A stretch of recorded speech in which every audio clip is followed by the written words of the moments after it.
Hello everyone, welcome back to another episode from City Skylines, the Aurelia city. Today we will connect places we built in the last episodes, mainly the shopping center by the river and also the residential area with the light rail system.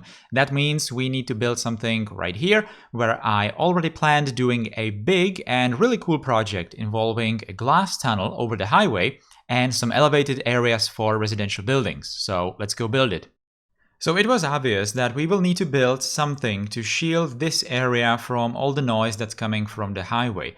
At first, I was thinking that I'm just going to do some terraforming. You can see some remnants of that on this left side in that shot, that I tried to maybe create some like an earth wall, just to create a tiny valley for the highway, so that the buildings are just going to be, protected from the highway, from some noise. But it was not exactly all that interesting, something like that. It was also a project for maybe a lower density housing or something like that. So it was much better. It was much better to think about a project that would involve medium density housing, medium to high actually, and also some, detailing projects to just hide the highway, to just do something interesting about the highway. So that's exactly why I chose the tunnel approach and do the glass tunnel approach. I was thinking that this is going to look exactly the same like that previous tunnel that we already did in the downtown around the residential hive, which is a long time ago already. But I used a different approach, and I used the actual tunnel. It's actually a prop that you download from the workshop, which is intended to be built over a road. But this time we are going to go a bit more customized way. Okay. So at first I placed that grid of the roads, and just like I said in the previous episode, I am going to be using these new red brick roads, which are looking very interesting, and it's just something different to go alongside all the black roads, right? So those are looking very, very good on the top here, and they kind of symbolize that this place is just more intended for pedestrians and not cars, really. I do have some different roads than just this particular one, and I'm actually going to be switching for a different red brick road, because this one has the parking strip along the edges, and I didn't really want that because I'm going to be providing a different means of parking, and I don't really want to have cars parked on these streets. These streets are just for some maintenance vehicles really to go to the buildings. The actual residents should be parking somewhere else. And this place is still mostly around the downtown. There are some public transport, well, actually quite a lot of public transport options available around this place, so majority of people probably don't even have cars in this place or don't need to. But anyway, let's go back to what's going on with the tunnel. So I used the glass panel, the glass surface pretty much, and used procedural objects obviously because I needed to make it larger. I don't really want to just make it like a different shape, because these glasses are not exactly all that easy to work with, procedural objects, because the texture is just weird if you move it around, whatever. So it's just these panels and the edges where it meets these the bridges, the roads that go over the highway. I'm just using a concrete texture, concrete panel there to fit that different shape.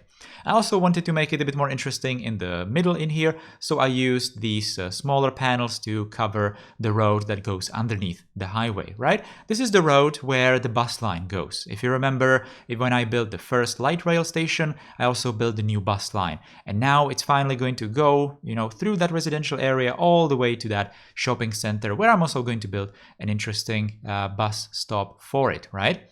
So I'm just putting down these surfaces in here, and it's already starting to look very, very nice. Mainly thanks to those pipes that I put on the edges there. I really wanted to have some more bright color, preferably this, or like a really bright white color or yellow, whatever. And these pipes were absolutely perfect, so I placed them to just mark the edges of the glass, so that the edges of the glass are going to be a bit more interesting, and there's going to be a different color right on the top. So that worked out very, very good. And obviously we need to also hide all these holes in the terrain with some ploppable grass. And on the sides of the highway itself, underneath it, I'm going to place this retaining wall, so that from underneath it actually does look like a tunnel. Unlike the previous episode, I did not put some sort of a cover, a concrete probably wall, right underneath where the grass panels are from the top. So if you look at it from the perspective of the car, right now, you don't see anything. You don't see the grass because it doesn't have the texture from underneath, so you see just the sky, which is something that I will have to work on because I am thinking that maybe I could do some like a first-person videos from a perspective of a car or a truck just going on the highways in Aurelia, because that actually might be quite interesting, going through the previous tunnel that we built a long time ago, like I said, and you know, there's just a very interesting shot looking from the highway. So I need to make sure that all of these infrastructure projects are looking good from the first person view, just like we did with that trams in the previous episode, right? So that's just a project for the future anyway. Now I need to do something about that road that goes underneath this place. Now, sure, I could have made it just go into a tunnel, like a proper tunnel in the game, and detail just around it, you know, or have more space for buildings. But I'd really wanted to have it visible and do something more interesting with it, just so, you know, it's just there as an element for, I don't know, maybe making this place more interesting, you know, something like that, whatever. Now, we also needed to do some paths or roads that will actually go to this elevated portion of this residential area. So, for example, this wing of the residential place, the top residential place, I'm going to make accessible by this road that goes first underneath the top road and using a tunnel, and then just, you know, this little tunnel entrance on the other side of it, just detailing it with these retaining walls and these beams, the cross beams through the sides of it, and you know, just to make it more interesting, and just filling it with the surfaces so it's all hidden. Later I'm going to put all kinds of you know, trees and bushes and flowers on top of this place, so it's not going to look as empty. Now, also, I wanted to at first put a bus station right where the highway goes over that road, you know, underneath that. So on the underneath road, I wanted to put a bus station and maybe do some stairs from these residential tops and maybe elevators, whatever. But later I decided that I don't really want to do that because we are very close to the shopping center anyway, and there is going to be a bus stop. It's already planned at this point for the shopping center, right where it pretty much exits this project area, right? So it wouldn't really make much sense. And I finally decided that I'm just going to put those network retaining walls in there because they look very nice. I'm using them in Aurelia mostly for the shores, for the riverbanks, but in here they work very, very nicely. And I'm going to also put them on the opposite side. Now, this is something that I personally think looks absolutely incredible. I'm filling these walls, these side walls, with the glass panels as well. And what's really interesting is that this is actually by accident, but, well, not really by accident. I planned it, but I did it because I was lazy. If you have procedural objects and you want to rotate stuff, then for some reason you can't rotate it perfectly 90 degrees. You know, if you want to, for example, do this, like I did with the glass. So it ended up so that the glass is slightly going away from the highway as it goes up. You can see it quite clearly right here, and I'm also fitting that concrete wall to it. And it creates a very interesting shape, and I think you will see that in the cinematics that the end of this glass tunnel is actually, thanks to this, looking very, very nice. And also thanks to those pipes that are just doing the edges of the top panels. I don't know, I'm just really, really, really satisfied with how it turned out with this glass tunnel. By the way, this was a project that was absolutely smooth when I was doing this, because I had a plan right from the start how this place, you know, roughly needs to look like. And everything was just going very, very smoothly. There was very little, you know, trial and error in this project. So pretty much everything that I built, I just kept there. So that was cool. That was definitely something very refreshing from some of the previous builds, especially, for example, the island city, which had to be a huge trial and error. And this one is completely opposite. So I'm really, really satisfied with this project and how it turned out, and how, you know, how it just kept going. It was a very good experience doing this. But anyway, let's just talk more about what's going on here. So I'm slowly moving on the other side of the highway, and you can see that I placed these buildings there. Now, these are the futuristic buildings, I think, again from the Quad collection. So that's actually, I'm not exactly sure, but I already placed them in one place in the city. I think, and it's kind of the similar style of positioning of these buildings that I already did. But in here, I made it so that these buildings are sunken. I didn't make them as procedural objects because they, by the way, have very, very high, polygon count, whatever that's called, and it would take ages to convert them to procedural objects, and this works. Just sink them below the ground, and it's fine. People just go to these buildings. Vehicles have access to these buildings anyway, so that's fine. And I really wanted to have it so that these buildings don't go really over the top of this place because they would create like a wall, and I didn't really want to have that. So I just created I basically treated these buildings as retaining walls, right? But more interesting retaining walls. And right here, I did exactly the same thing, but with these different buildings. And I think that these are, again, quad buildings from the quad futuristic collection of buildings. I'm not exactly sure with these buildings again. And I already placed these buildings in the city before, and pretty much in the same, very similar style, because these buildings are just, very distinctive for that purpose. Actually, now that I think of it, these buildings are also appearing right next to or around the roundabout, right? That we built like 3 episodes back. I just figured that those are the same buildings, right? That didn't occur to me, honestly, when I was building this place, but it fits perfectly. Again, it's buildings that have like a angled, curved one side, one wall, and the other side is pretty much windowless. And in this case, it just goes to the ground, which is perfectly fine. And the buildings do look good this way. It's very futuristic and just, interesting little detail. So we needed to cover or do something or treat this elevation difference that's going to the plaza in front of or in between those 2 buildings of the shopping center. And I could have easily just used the same buildings again and create some sort of a maybe curved wall. That might have actually worked, yeah. But I decided to do this, like a tiered planter, garden, whatever you want to call it, using these very bright retaining walls because this place kind of needed that. Also, you can notice that I already placed another set of those red brick roads down through this place, and actually that's also a place where the bus station is going to be. I'm not sure if I kept it in the time-lapse video, but you will definitely see that in the cinematics. That little road is just like a bus-only road for the bus stop, right? Now, also, you could have seen that I used the pedestrian path that goes to the middle of that one building of the shopping center as basically like a mirror plane to paste and copy that shape of the tiered planters. So both sides of the shopping center will have those planters. I'm only showing you how I finished the one side of the shopping center because this project is just so huge that I need to finish it in some future episodes, in the next episode, of course. So that's where we're going to also see the second planter, the second set of planters, right? But it was just interesting to show you how the new, well, it's not really new, but how the recently added Move It feature, the mirror feature works, because it's absolutely amazing.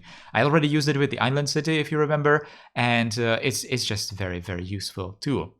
So we already finished pretty much everything in regards to the rough shape, rough engineering layout of this place, right?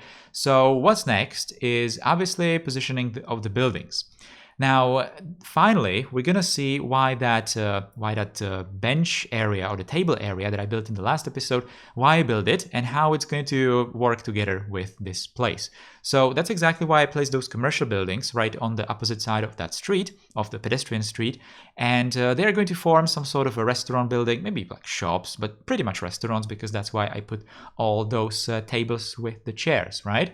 So it's going to be working nicely with that place. And I think I'm even talking about this in some live streams and in some other videos, that it's very important to share some style of buildings or just something in regards to the style across the streets, because it then makes it look like the city is just, one organism, and it's not just made out of individual blocks of completely different styles, different buildings and stuff like that, right? So that's exactly the reason why I'm also for this top level above this project, I'm also using the same exact buildings like I already used previously in that medium density residential area right on the side of the lake with the island city, right? You definitely remember that I used this style, these buildings. These are two kinds of buildings. I'm using them to just maybe clip them together to form some different blocks of these buildings. And of course, a very typical sign of these areas are those pedestrian paths that are going to be covered, well, not covered, but the surface underneath them are going to be covered with these grass panels like I'm doing over here. So I'm mostly skipping through this building process because you already saw it in 2 episodes actually already. So it's more of the same. But I felt that it was a good thing to use this exact same style with different places of this general neighborhood, because like I said, it's just going to work together with the idea that this place was just not randomly built, like each block is different, it definitely is not in this place. I also positioned this like a castle, playground castle for kids. I haven't done that pretty much ever in the city just yet, so it felt good to have it in here. It's not exactly like a futuristic playground, but it works well. It works well with this place, so why not? And I'm finally going to detail and decorate this place with trees and flowers, and this place is just really going to come alive because it's the most important thing, really. If you're not going to do these kinds of decorations, detailing, then the places are going to be very dead, right? So this is just going to make it almost complete. So one huge advantage of doing construction like this, so using similar styles in different blocks of the city, it's very nice that you can do it fast, right? Because you already tried it and you already know what works, what doesn't work, what kind of details you need to use, and how to just make it finished, right? So that's good. That's very good. That's also partially the reason why I'm using it over here. Now, like I was saying, I don't want to have cars parking on the top of this place. I only want cars to just go there, pick up, people, whatever. Obviously, that doesn't work like that in the game. Cars just disappear. But I'm trying to think that underneath, right there, you can see that intersection underneath the highway. That's where I placed the 2 entrances underground. And I'm thinking that underneath this entire project, there's probably some parking garages with some elevators towards the buildings on the top, right? So that we don't need to deal with parking somewhere where it's visible. So it's nicely hidden underneath this highway. Now, if you remember, when I was doing the shopping center, I also did a couple of residential buildings right next to the shopping center, between the highway and the shopping center, right? And I didn't like them too much. Honestly, I didn't even complete them. I didn't even complete that area with trees, for example, when I was doing the shopping center. And I was thinking that I'm just going to improve it somehow when I reach this place. And I finally did reach this place, and I decided that I'm just going to improve this place by destroying it. At least partially, because I kept those garages there and some residential buildings, but on this side I got rid of them. And the reason for that is very simple. I was thinking that if there's actually going to be someone living in those retaining wall apartments, the pink buildings, then they will have very, very limited view from these apartments if those residential buildings are going to stay there. So I got rid of them because I didn't really like them too much anyway. And I just decided to have this place open with this plaza with the statue of shopping, which felt fitting to this area. And just gonna detail it, make it very green and kind of cozy, actually. This little corner right behind the shopping center, right? And it's also a nice place, I guess, because you have the shopping center right next building, and bus station right below these residential buildings, pretty much, and also the trams and the ferries. So this might actually not be all that bad place to live in, despite the fact that you, of course, live in a retaining wall, pretty much. But it's the future. People live in different strange places, let's call it. So this is pretty much it. I was just detailing this place. I'm still going to do one block, one wing of those residential places on top of this place, but it's more of the same. We already saw that many times. Like I said, I'm going to do this tiered garden, tiered planter only on this side of the shopping center, and in the next episode we are going to detail it on the opposite side as well, right? So that we're going to finally complete this place. Now, to kind of wrap up this commentary, this was a huge project, by the way. This was a really huge project. But like I said, it was going very smoothly because I had a very clear idea how this place needs to be. So at the end of the day, it was actually a very pleasant build to do. So guys, there are still the cinematics, but I want to thank you for watching this video. I hope you liked it. If you did, then you can put a thumbs up underneath the video, share the video with your friends, subscribe to the channel if you're new here, and if you really want to directly support the channel, you can click the join button below. I'm gonna be doing another live stream this Wednesday, which is probably going to be, a schedule from now on, so you can also check out my Twitch channel if you want. I'm gonna be building the Altengrad city this Wednesday though. So like I said, enjoy the cinematics, guys, take care, and goodbye.